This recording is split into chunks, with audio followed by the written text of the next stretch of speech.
Hi, welcome everybody. Welcome to Watershed and to this Other Minds guest talk from Karen Palmer. My name is Jo Lansdowne. I'm executive producer of Pervasive Media Studio here at Watershed. So I'm just going to do a little brief introduction for those of you that may be less familiar with our work before I hand over to Karen. So for those not familiar with us, Pervasive Media Studio is a collaborative community exploring creativity and technology. We're a partnership between Watershed, UE Bristol and the University of Bristol, and we're funded by Arts Council England. We're a space for people to take risks with early stage ideas and to ask questions about the future through making and sharing. So this year, as a studio, we've been asking what it means to work with minds that are utterly unlike our own, and how artificial intelligence can be part of a wider conversation about intelligence, labour and creativity. And we've called that inquiry Other Minds. So the last few years have seen a rapid rise in the power of machine learning, which has led to much greater public consciousness about the presence of so-called artificial intelligence in many aspects of our daily lives, including much hype and a lot of valid concern. In Other Minds, rather than see AI as a tool for productivity or efficiency, we're exploring it as one of the many intelligences within our world and the one that we might be able to collaborate with.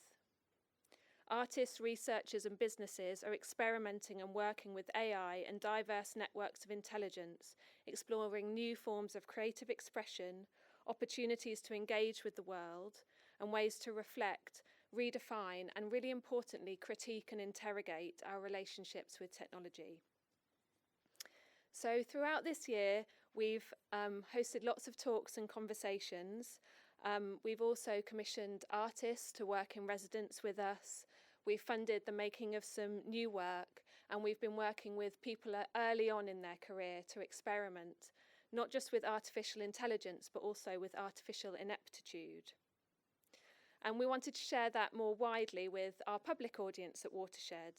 So this month we've curated a season of events stretching across the studio to our cinema, all exploring animal, mechanical and collective intelligence. We're right at the end of that month, I'm afraid. So if you haven't been to stuff already, you've chosen a great time to come and join us and be here tonight for Karen's talk. But I'll come back at the end and tell you a little bit more about how you can catch up on some of the stuff that you might have missed.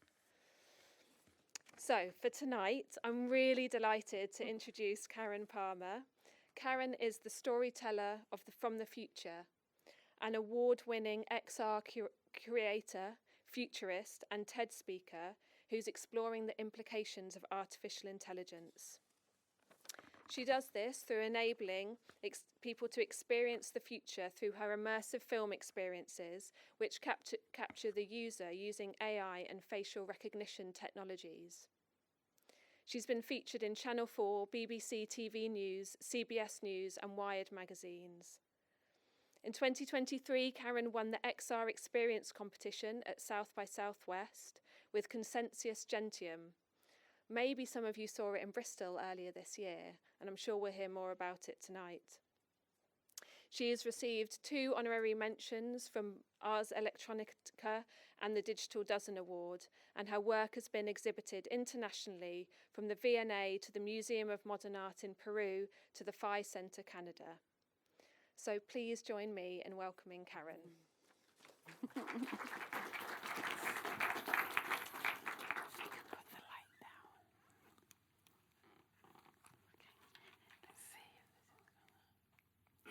This is an emergency broadcast transmission. This is not a test.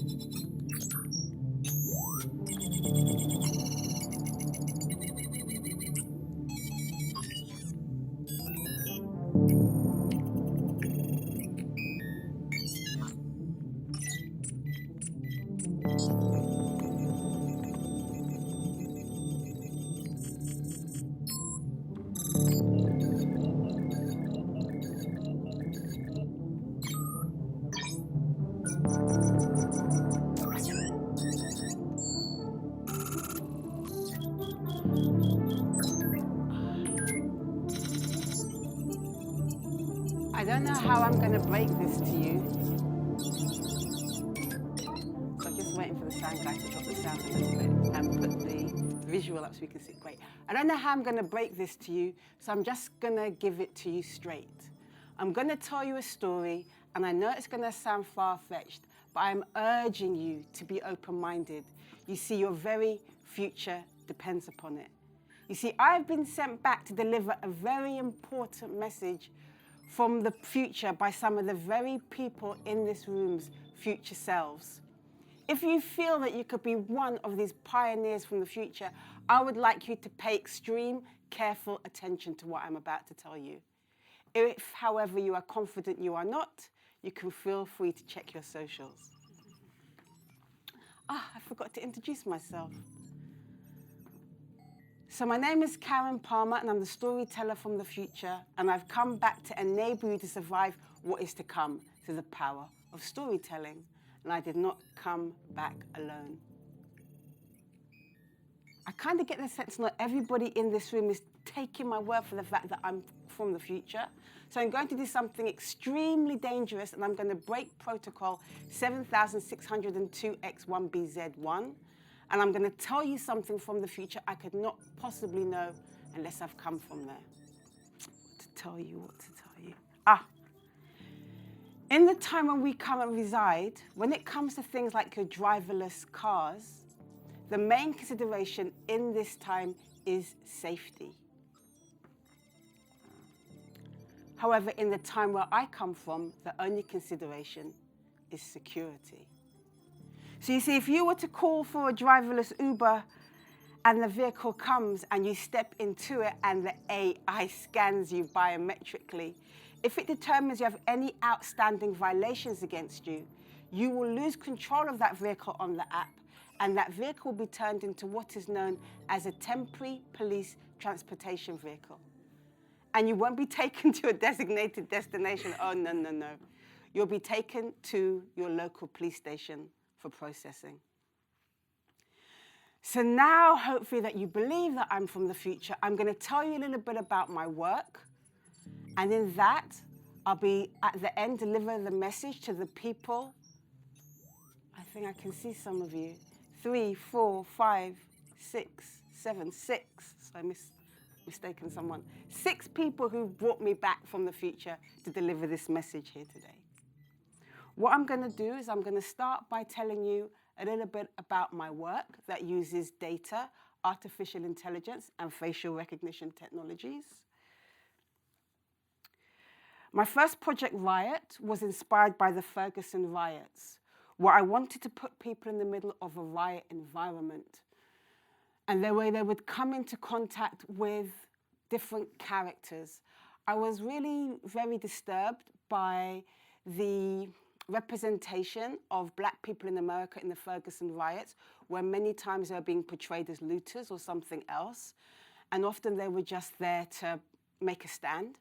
So I wanted to put people in the middle of a riot environment. I created a set where the artifacts spilled out. The person would watch the film in front of them, and the film would watch them back with the webcam at the top. They were surrounded by ambisonic sound, scent, haze, lighting. So it's kind of a film meets a game. Let me tell you why this is so if we just turn this This is one room. It's less than 100 square feet. Yet we're able to use sensory and video, lights, the smells, the textures of this on the ground. It all brings you to the world, and you're completely immersed. Even though we're not in a riot. You're in a riot right here. Not in a riot, in a riot. The riot oftentimes is destructive to the people who are fighting for justice. You know, because we were allowed to only do these things inside our own communities in the Brixtons of the world, in the Brooklyns of the world.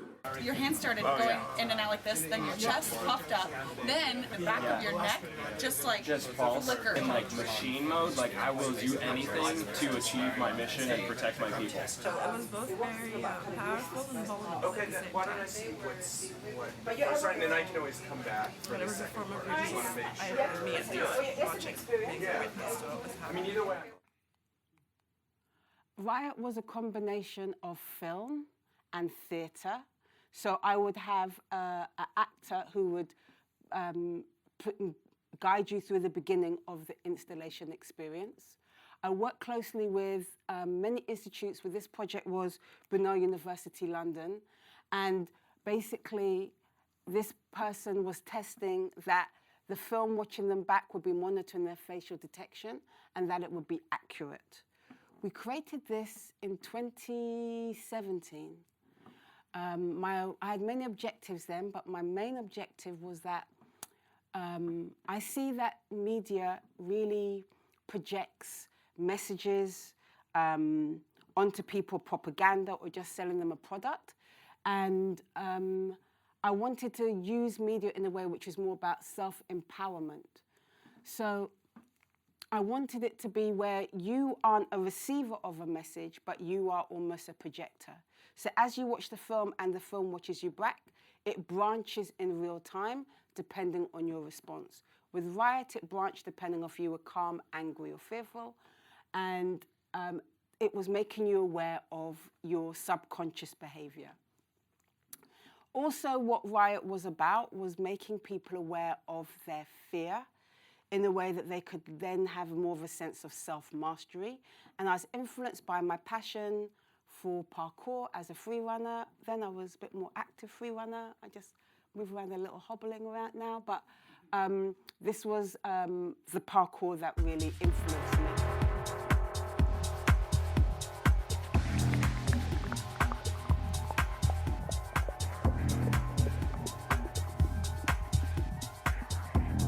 Does everyone know what parkour is? Bristol people are always so cool. Oh my goodness. So for the one person who didn't say anything that might not know, parkour is an urban inner city sport which is focused about going from point A to B as efficiently as possible. However, as a free runner, it's very much about the mental self-awareness and how we're able to reprogram our brain neurologically through the body, and learning to understand how we can move through fear, because we expose ourselves to that sensation of fear on a regular basis, so that we can then learn to master it.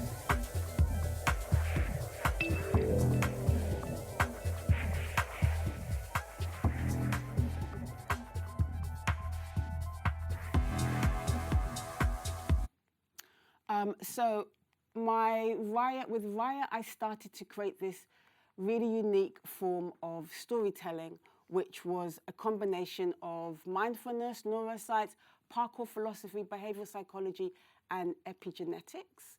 And that my objective was that I see my experiences as reality simulators so that people can go into them. And as a narrative branches, depending on their reaction, they become more self-aware, so that they become aware of how their state of mind and their emotions affect and impact the film.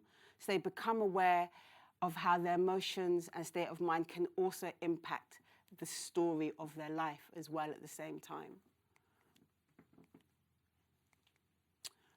Yeah, just pause this. And an example of this is I was exhibiting Riot in New York, and there was a young lady, she did the experience, and she didn't get past the first level. So what happens is that it branches depending if you get calm, anger, and fear. And if you get fear, you don't progress, because your narrative is cut short. Because I believe often in life, when you get fear, your narrative is also cut short, right? So she just got to the first level, and I said to her, how was that? Was it accurate in reading your facial detection? Because back there, 2017, AI, people weren't really as aware of it. And she said, yes, she was fearful. The film was correct. And I said to her, would she like to have another go? Because now she's aware of that fearful feeling. Maybe we can work on her breathing and visualization to move through that fear. And she said, I would like to have another go, but I'm nervous, but I want to know what is making me fearful. And she actually said, I asked her a bit more why, and she said that she wants to know what's kind of triggering her, because she's actually a recovering addict, and she'd like to know what's triggering her in that way. So we went through the experience again, and this time she was able to focus on her breathing and visualization, and she got past the first level of fear, and because there's 3 different parts where it branches, and she got to the second one, And the second one, she got fear again. And I said to her, was that accurate? And she said, yes, that was accurate, because she could feel herself becoming fearful, but at the same time, because she was now conscious that she was fearful, she was focusing on relaxing and moving through that sensation. And I said to her, is that something you could maybe access in your daily life? And she said, yes, because that she was now aware of it, she feels that's something that she could now harness, which was pretty amazing. And I gave her a hug, and then she left. Oh, I went too quick. Oh, let me see if it's going the right way.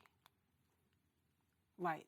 I'm now going to talk a little bit about AI. Everyone probably knows a lot about AI now. I was researching AI in 2017 where they were talking about bias in AI. And just to give you a quick definition of AI, algorithm and what it does.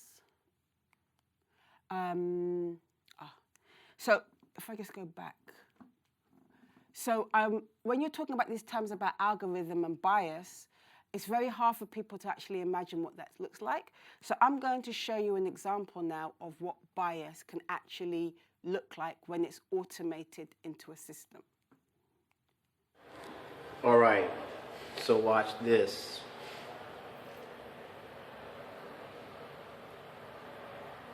Black hand, nothing. Larry, go. Black hand, nothing. Larry, go. Racist mother sinks. So let me explain to you what happened there is that the developer who developed, the technologist who created the sensor in that sink didn't actually test the sensor on a hue of a palm, which was probably darker than their own. So what it is, they probably thought, well, this is my palm, and or this is my type of palm. I'm going to test it on that. And then that meant that the soap did not dispense for a darker hue of skin. And that's what's known as algorithmic bias, where the technologist or developer has automated a perspective or state of mind which is unique to them and not taken into account other people or communities or cultures or races or genders or any form of marginalization. So in 2017, I did a lot of research around this when I was really fortunate to be an AI artist in residence at a technology company in New York, and we came to the conclusion that there was a lot more consequences for bias than not being able to dispense soap. So this is called the Compass system, and that was designed to support judges in, once they've made a decision about someone's guilt or innocence, to determine the length of time that the person would have. But what happened is that the Compass system was actually biased, and it was giving people of color and black people sentences which were twice as long as other races. I'm just going to move past this. I'm going to move past this as well. I'm an artist, but I also collaborate with people. So I was collaborating with NYU. They have a SPAM lab, social perception and motivation lab. And it's really important that I collaborate with these people to give my work a sense of authenticity and credibility. Because my next project that I went to work on was called Perception.io, and I created this in 2019. Again, it was looking at bias, but it was specifically looking at the potential future of law enforcement, which I was imagining in the future would be automated and also biased. And I did a lot of research with the SPAM lab. And why I'm mentioning them is that when I developed the system, they would say, because it was monitoring the person's expression, and they would say that even though it looks like you're potentially measuring bias, bias is such nuance to it, you have to say it's potential bias because you never really know. So I'm going to tell you a little bit about this project. So this is the future of law enforcement, where you, as the participant, are here. You have the perspective of the cop. You're going to come into contact with a black character and a white character. The film branches in real time as you're watching it, depending on how you respond emotionally. So if you respond with anger, it will escalate the situation as if in real life. And if you respond with fear, you will lose your power in the scene and the character will overwhelm you. And if you're calm, you will get the perfect response outcome to the scenario. There is a black and a white character. And there's also multiple films where I shot where there's a white character that is a criminal and also has mental health issues. And there's a black character who is a criminal and all has mental health issues. And you don't know which one you're going to come across. But by keeping calm, you can evaluate the situation and the film will branch depending upon that. This is somebody playing the film in New York and the camera is watching their eye gaze and the other machine is watching their facial detection. All of this in 2019 was to put people like you in the middle of the film, because these things like bias, algorithm bias, biased AI, sometimes I feel they can be quite not accessible for most people. And to me, the audience like you is the ones that should be most involved in the narrative and conversation, because it's actually going to impact you the most. So that's why I created this experience that once you're in it, you could understand the subtlety of your own potential bias, how that could impact the film, as if you were a law enforcement system from the future. So I'm now going to play a little snippet of the film. I'd like to give a trigger warning. It has got implied violence and strong language. And as I said, when you see a crackle in the film, when you watch it in real life and the film watches you, it will branch depending on how you respond. That's why I kind of have a collective environment, because no two people have the same film, because it could escalate, and then if you're calm, it might de-escalate. So yeah, I'm going to just play this now. Nearest officer is 39th and 3rd Ave. Suspect is armed and dangerous. Sir, there's been a robbery in the neighborhood and you fit the description. I need your hands up. What the fuck do you want, sir, man? Sir, what the fuck do you Calm want? down. Sir, do you have a piece of ID with you? Sir, I need to see your ID. What the fuck sir, do you want, man? Back up. Back up. What do you and want? Calm What do you down. want? Sir, back up. Ma'am, stay out of it. Back up and calm down, sir. Okay? Sir, what are you doing here? You white motherfuckers always fucking with us. Back you white up and motherfuckers calm is down. So that would be the mental health person, because I don't know. I can't see many black people like being that confrontational unless they weren't really, yeah. Okay, so I made that in 2019. The very first case of a black man being misidentified by an algorithm was 2020. So this is Robert Williams. He was arrested on his front lawn in front of his daughter and was taken to jail and was traumatized. What happened in Detroit, they have this green light system where they brought it in supposedly to help the residents with their own security and safety. And then this became an all-surveilling system that ended up supporting the police quite heavily. And then it misidentified him as somebody else who was actually a robber. And it came to his house and arrested him. He was not the only one. There were several others, and then there was this lady, Portia Woodruff, who was arrested at 8 months pregnant, accused of carjacking, and was taken to police and put in jail at that stage. Yeah. So it's really something which is impacting black people, people of color today. But it's not just black people and people of color. I'm sure most of you can probably personally remember this story in the news, which is discriminatory, where what happened with the students in the UK, that they were given predictive grades by their teachers, and then the government brought in an algorithm which overrode that. What happened is that the filters for the algorithm for the code was biased towards postcode.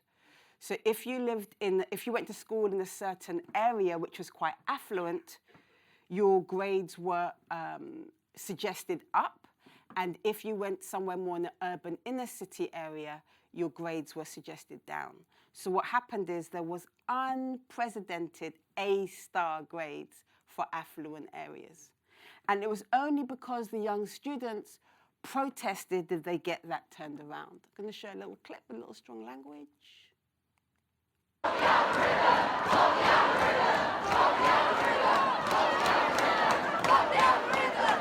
this is called algorithmic accountability, where it's kind of up to us to make the system accountable for their bias. This is probably one of the worst cases. This was, not many people have heard about this. This was the Dutch kind of fraud scandal where they brought in a system to give out benefits. And then the system, a bit like Minority Report, predicted potential fraud. And they predicted fraud for like 10,000 innocent people. And many of those people ended up in debt because they said to them, you need to give us like 10,000 euros back. And some of these people were like, hold on a second, this must be a joke. But then when they ended up in court, they realized that it wasn't a joke, it was a joke at their expense. And many people, relationship broke up, families were broken up, kids were put into care, and some people even killed themselves, all because the algorithm was biased against people's names. If it was a certain type of name, it would potentially predict that they were more likely for fraud. So let me move to a bit of present day, well, my most recent project. So coming out of a time and era of surveillance and bias, I felt I wanted to bring the work to the people. So I created this project called Consensus Gentium, which you didn't have to go to a museum or gallery space to experience. It's absolutely imperative for me to democratize the arts and bring the arts to the people. So I created an experience on a mobile device. And this was called Consensus Gentium, which is Latin for if everyone believes it, it must be true. Just before I tell you about the project, I just tell you a little bit about my development process, is that I do these labs called Hack the Future Labs, where I bring together interdisciplinary minds, whether they're academics or they're elite parkour trainers or they're techno-activists or neuroscientists, to as a think and action tank to imagine the future with a view to actually moving back. If you have the vision of maybe 5 years, is to move back from that set. What do we need to do today to reach the world we want to live in tomorrow? So these are just some of the experts that I've collaborated with on this lab to give it a totally global perspective. And it's very important for me to have activists in the lab. So this is Kambale from the Congo, and this is Kati from Hong Kong, because there's lots of serious things going on in the world, and I'm trying to use these labs to find some answers. I spoke to someone in Hong Kong recently, and they said they don't have hope anymore because they don't have a future. So that kind of is what really inspires my work, to try and identify futures for people. Also, what I would do is that I would create like a parkour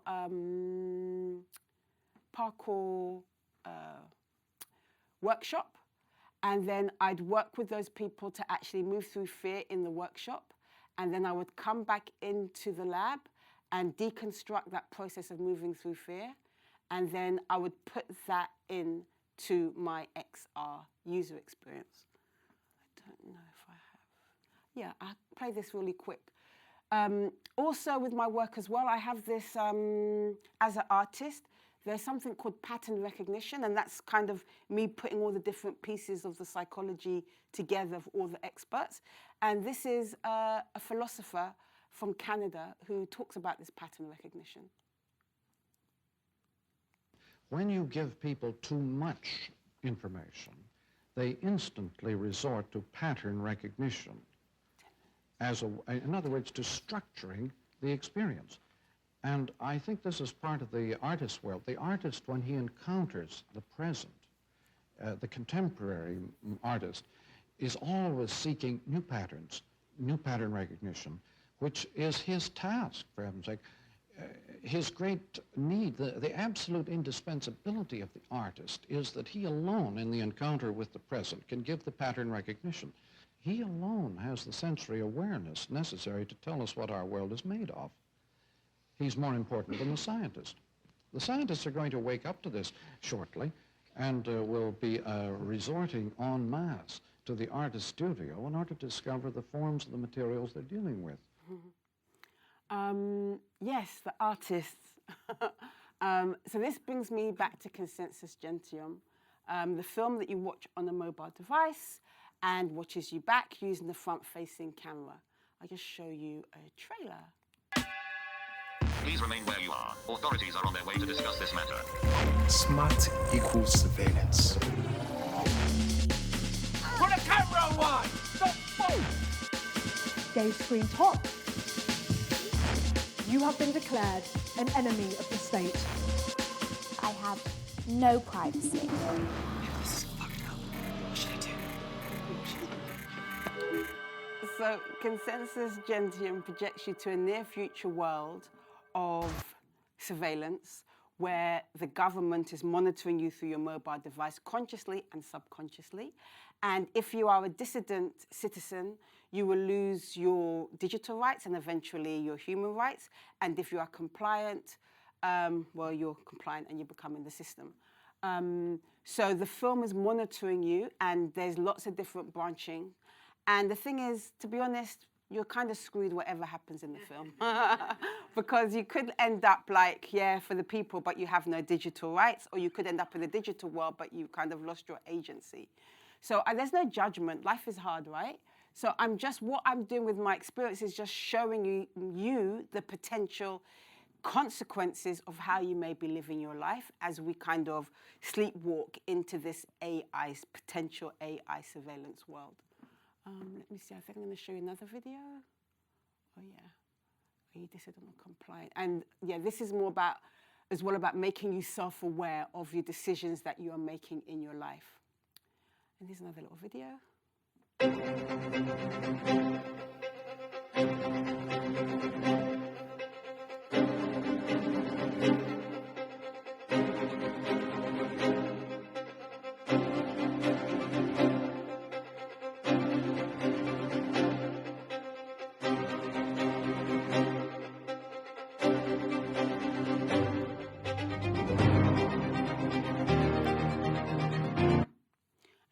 Last little film.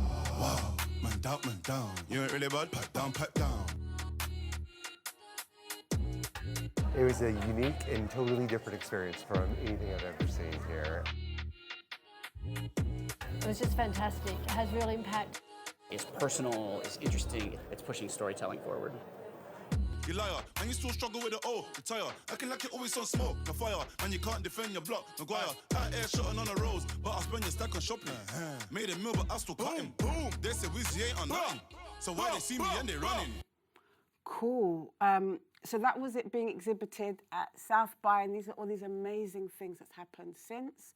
And I am kind of bringing to the people in a storytelling way some of these kind of ideologies and thoughts of some of the brilliant people out there who is writing articles and books on these issues.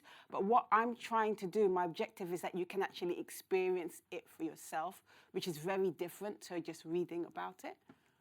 I think I moved past this a little bit.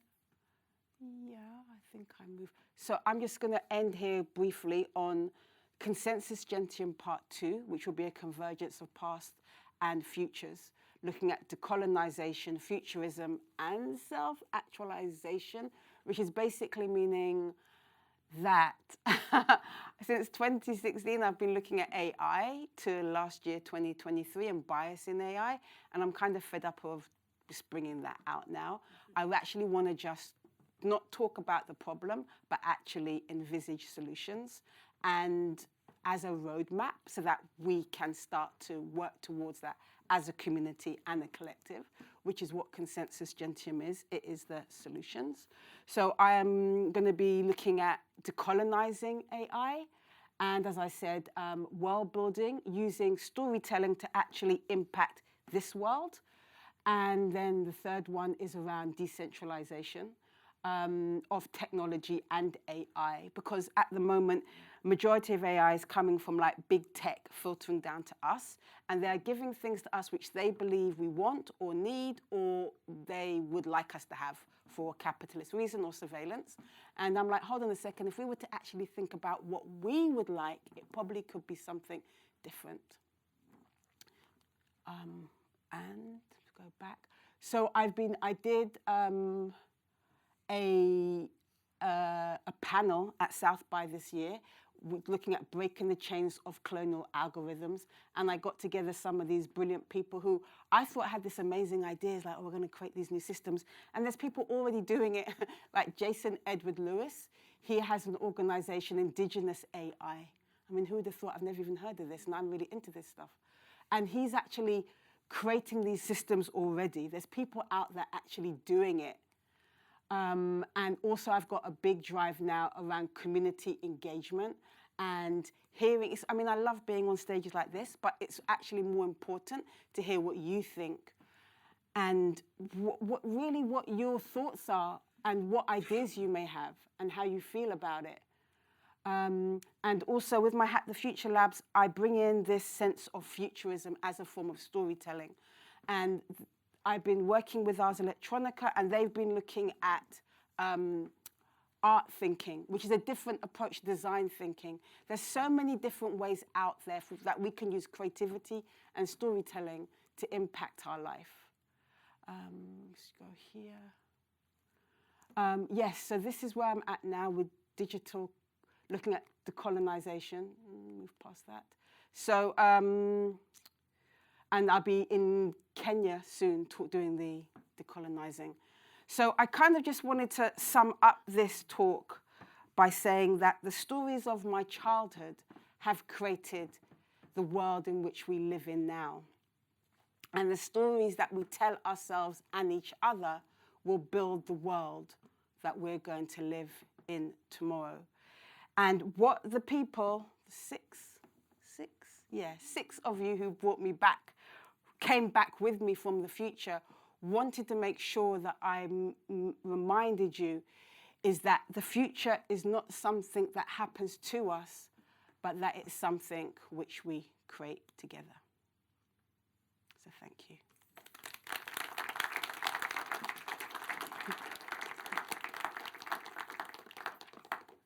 Thank you so much, Karen. Can we have another little round of applause? Thank you. We've got a bit of time for questions now, so it's over to you. Yeah, don't be shy, please. Yeah.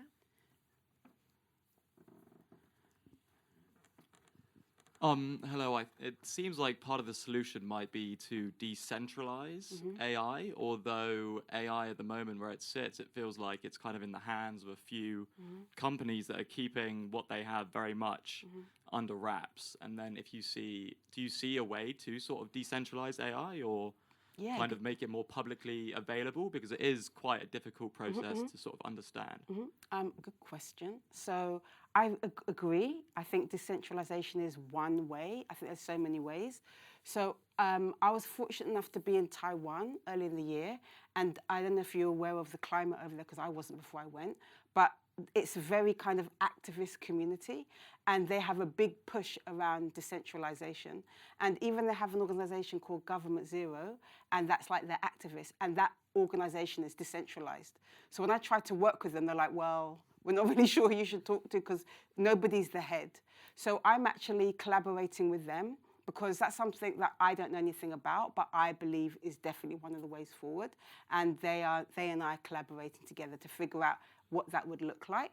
Also, in addition to that is decolonization is also a part of that kind of cutting off the head and looking at the community. So you're not waiting for this to tech to filter down. So I'm looking at decentralization and decolonization at the same time. And this is why I do my Hack the Future Labs, because how could I come up with that idea Like, who am I? But by working with people in those communities extensively for like 4 months and then develop a project after that, that will probably take another year, then I can start to soak up some of those answers.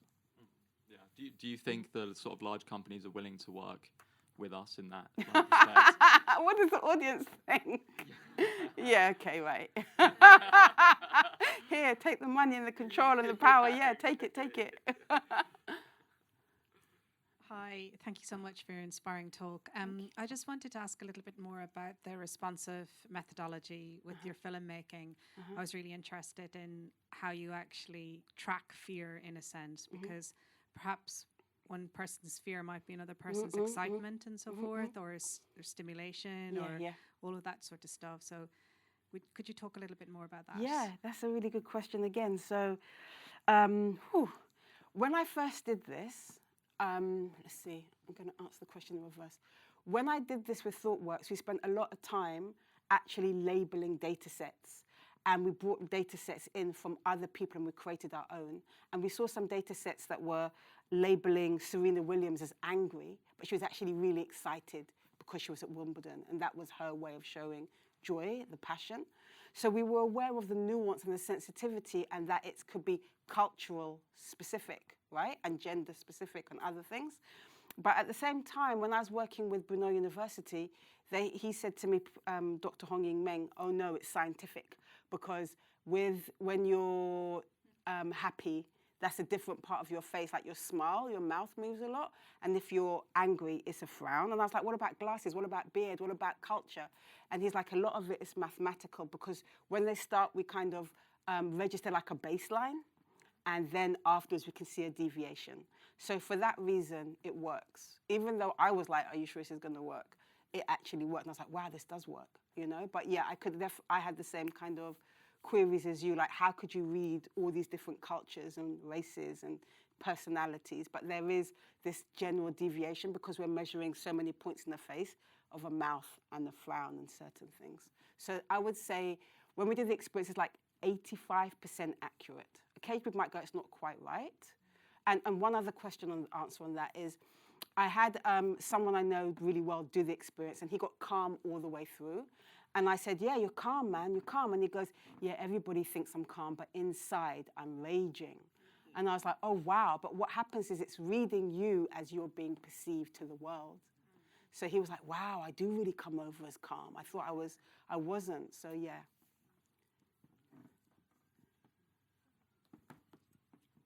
Thank you for a great talk. That was fab. Could you say a little bit more about art thinking versus design thinking? Yes. And just like what you're excited about applying that to and what you're finding. Oh, cool. I wasn't sure about that slide, so it's a good thing I threw it in. So design thinking is more about a solution to something, where art thinking is more about a philosophy. I'll see if I can go back, actually. No, I don't know if this is going to work. Oh, yeah, it does. Cool. Yeah, it's about a vision or philosophy. This is about a product and a service. So Ars Electronica are this really cool festival in Europe, and they've been spending a lot of time on developing this as almost like an export. It's kind of like, hey, all the artists in here, we've kind of got a value. You know, like this art thinking is a different approach to life than... And we're looking at possibilities and directions in how we see the world. And I am excited because it's kind of a kindred spirit of my Hack the Future Labs. I have this futurism approach, and they have art thinking. And just to kind of throw out to everybody is that I've been doing this for a while, so I've developed my own unique process. But it's almost... Even though you find this interesting, I think the most interesting thing is that you would maybe be stimulated to develop your own process. Because us as creatives, we see the world in a particular way. I don't know if you're a specific creative, but it's kind of using that vision to adapt to the world. And I think often it's not to do with creativity. It's like, no. By understanding a vision and a philosophy of something that can take us in that direction, and that's enough. It doesn't have to be always a solution to a problem or a product. Is that there's a lot of value in interrogating that vision, not just personally, but also as a business. So they took me to Tokyo to talk to a business about that because they were like, oh, wow, you know, businesses, they've done disruption and now they've done innovation. And I'm like, well, the next thing is like art thinking or futurism because you kind of got to stay ahead of your competitors. But also for us as individuals, if we can have that sense of vision, that's more important than solving a problem. Hi. Oh, hi. Hello. Hi. I found your presentation both fascinating and quite terrifying, to be honest. You know. And it was a very basic question, but I was just fascinated. You said about the near future, and I just wonder whether you can quantify that as regards, you know, are we looking at 2 years, 5 years, 10 years, in which we've got a sort of window maybe to actually, you know, reach some consensus or agreement? You know? First of all, most people find my work fascinating and terrifying, and I just thought it was just quite cool. But people are really like, sometimes like, oh, I don't want to talk about it, and they walk off. I'm like, okay. And that's what happened as well in Bristol at the shopping centres, where we brought it here because we wanted to bring the art to the people. It's all very well being in really beautiful buildings, but we want to bring it to the people. So yeah, everybody feels that. I feel it's a moving target, to answer your question. I use my imagination and I connect with people around the world and I imagine these visions of and connect the dots up.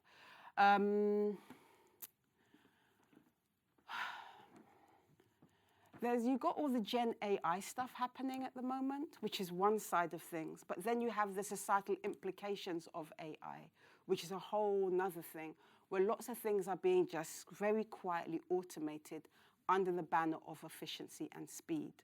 So even like, if anybody here has a Ring camera, that there was a police act passed in America that if the police wanted to, they could seize that stream. And if they were to seize that stream on every street, they'd have their own unique surveillance. So some things is almost like it's too late, it's gone. And other things is like it's on your doorstep, and other things which have further repercussions are a bit further down the line. So I would just urge you to just get yourself aware and get in the conversation and educate yourself, because it's a moving target and it's always going to be evolving. Because like even like last year, I think AI came out for most people, right? But there's still like ChatGPT. There was a version of ChatGPT after everybody was using it that was sold to law enforcement. I think it was CIA or FBI, but they sold it to, and basically we trained that system with all our data. And they're like, thank you very much. And then they sold it to them. So there's so much things happening that you just got to make yourself aware, because whether it's next month, next year, 5 years, it's all of it we have to make ourselves conscious and educate ourselves for.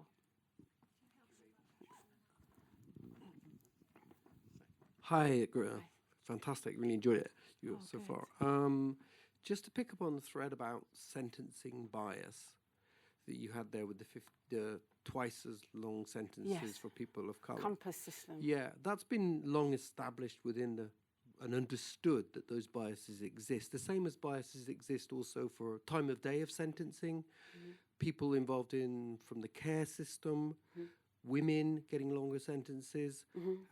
So for domestic violence. Yeah, so some of those biases are kind of well established. What I'm thinking is that focusing on the sentencing, if you go right back to where people in their early childhood experiences, at school, we had a program here called Sure Start, which provided support for communities and school age, under preschool age children, and that reduced some levels of disadvantage and more equitable. That was done away with. So I'm just wondering about your focus. Do you focus on places where people have great disadvantage? Like there are places in Bristol where only 9% of people vote because they feel disenfranchised. They're disenfranchised because there's a kind of poverty of ideas, not just about poverty of opportunity, poverty of wealth, but also probably not engaging so much with some of the technology and the opportunities of the franchise people you work with on your workshops. So I'm wondering about whether you focus, if you focused on the people who are early years and the support they get, would you get some form of outcome where people are talking about how they have been empowered not to be part of the criminal justice system, therefore they would not be subject to sentencing? So I'm wondering about what what you consider your role. Are you a reflection, or do you feel that there's an element to which you wish to bring the knowledge to become empowerment for people? So my experiences are multiple, that I want people to become aware of their own subconscious behavior as they go through it, but also I want to educate them to the themes within AI. I was going to say something else. Hold on. I want to educate them. It just fell out of my head. Looking to educate. What was that last part of your question that you said? I think the question was that if empowerment models were presented, then about how people would have, say, looking at the criminal justice system, how people would be reduced involvement within the criminal justice system, so avoid sentencing. So you go back at an early stage to say these preventative models, AI, is there any way AI can be utilized to support potential programs such as this? I don't know if this answers your question, but my objective with my work is to make more people more self-aware. In that way, as they're more self-aware, they are more empowered, and encourage them to activate their agency so they feel that they have a role in the future. So it's very much about putting them in an experience to experience the future today, to understand the implications and consequences of their actions. In terms of what you're asking, though, I don't think I've directly answered it, but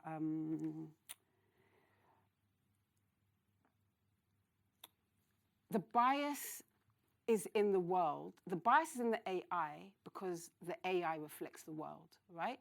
So until the world changes, the AI won't change, unless different people are going to be developing it at the grassroots level, or the people at the top are going to be more diverse and inclusive and all of that.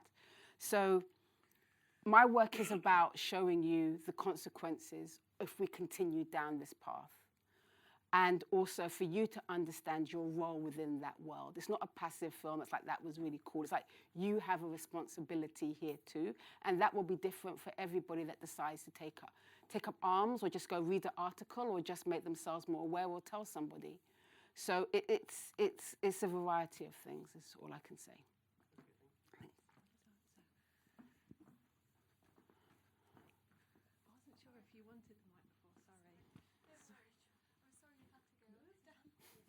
Hi, I absolutely loved your talk. I'm not the, hopefully you can hear me. Yeah, I can hear you. I was really interested in, you mentioned and showed us like some parkour. Yeah. I was interested how you kind of brought in parkour philosophy. I can see you're excited about this.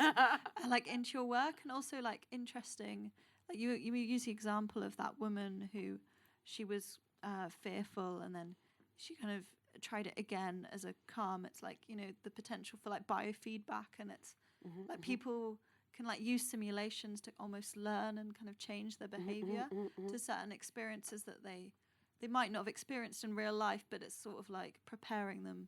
Yeah, it's really interesting work. Okay, cool. So I'll answer the second question first, because that's in my head. So with the biofeedback, my work is a lot about reprogramming your brain neurologically. That's why I put those quick things up there. Like, I work with behavioral psychologists, neuroscientists. I'm really into epigenetics, because I just feel that I just want to activate people's agency. So by making you, like, we're all like habitual, you know, lots of what we think is our personality is a series of habits that we just formulated and constructed from the age of 7 onwards, and that we might have been like, got bad experiences in life, and then we've taken that mannerisms with us.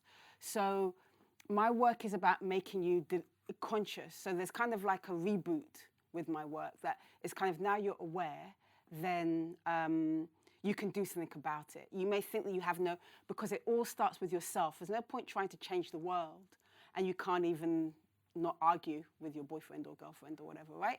So it's just like being that self-aware and having that sense of control and being able to move through fear, which brings me to the parkour. So what I do in the Consensus Gentium, which is actually, I keep forgetting to tell people, it'll be available on the App Store for iPhone to download in the next few weeks, is that it has a part in there where the activists use a simulation parkour so that you can learn to kind of be focused. And the more focused you are, that has a direct correlation with fear and commitment and getting a result and being able to control yourself. So they give you a parkour simulation to learn how to master your fear. So that's the connection with the parkour in there, is that it's always this kind of vehicle for self-discovery and self-development.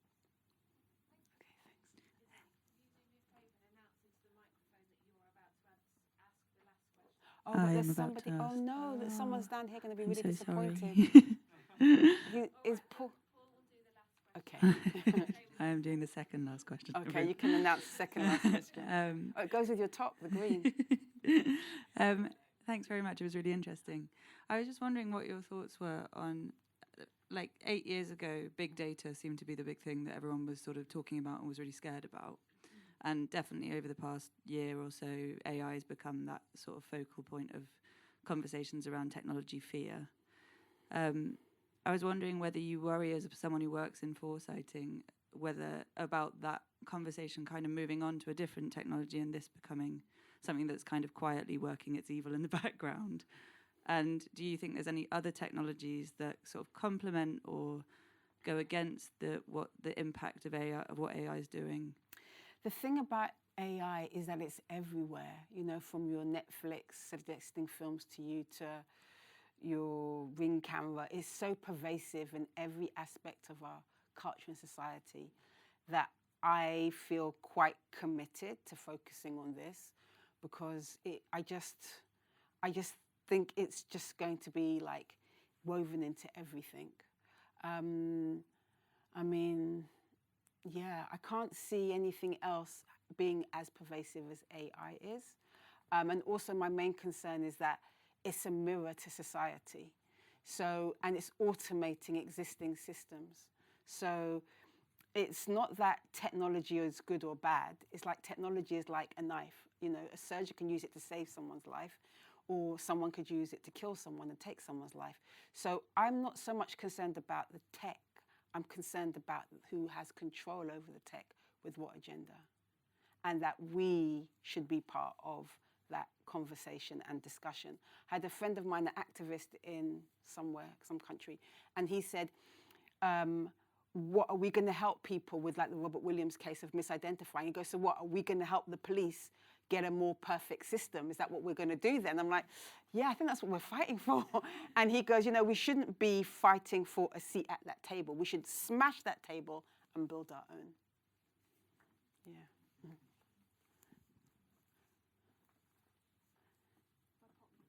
You've got to say you're the last question. Ooh, I feel a sense of responsibility. Yeah, now. definitely. Thanks very much for both an inspiring talk and you were reminding me of my experience of Consensus Gentium, which I have to say, to be involved in was, as an audience, was quite a terrifying experience. Yeah. So you were bringing that back. Oh no, traumatized you. But that's kind of my question is, so when you made that, you I guess were making quite a dystopian science fiction of this sort of future surveillance state, and I experienced that, and it did make me aware, and it made me reflect kind of critically on the present. But it feels like with what you got to at the end of your talk, that you're shifting towards something else that's more like prefigurative politics, where like we might be sort of rehearsing like preferable futures. So could you say something about that shift in your work? Yeah, so prototarian is where I'm at now. So for those who don't know, you have utopic, which is like, hey, and dystopic, like, oh no, we're screwed. And prototarian is in the middle, and it's about creating, imagining real worlds and actually realistically, incrementally moving towards it as a solution, so that we kind of have more control over it, and it's something which is more realistic, and it's more gives us that agency to say, let's build this world. We don't want to be this fantastical great thing, because maybe that's too far to reach, or this really bad thing is really depressing, but something which is manageable in the middle. And I don't know, maybe it was a result of people telling me that they're a bit traumatized, which I just thought, I was really surprised to hear these things. I just thought it was a really cool film. Yeah. But I was like, what is my objective? I mean, as an artist, that's the thing that I think I learned later in my career, that you have to start with, how do you want the participant or audience to feel? It's not like a byproduct of this really cool thing you made. That's the starting point.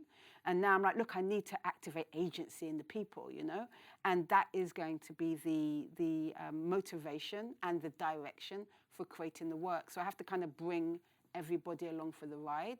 And kind of just pointing out the problems for years is cool, but how can I galvanize communities? How can we actually look at something which is not going to traumatize you, but inspire you to be part of this narrative? So that's why I've had this shift of, a different approach to activating agency. And that's also what brings in the community aspect. I've had a shift in direction and a shift in dynamic, that I kind of need everybody to be part of this narrative moving forward. Yeah. Thank you so much. I feel like that really speaks to what we've been trying to do and think about with Other Minds, actually, this year of kind of feeling a little bit powerless in the face of AI, and then like picking ourselves up, dusting ourselves off, and being like, how can we support some people to kind of make some different forms of work?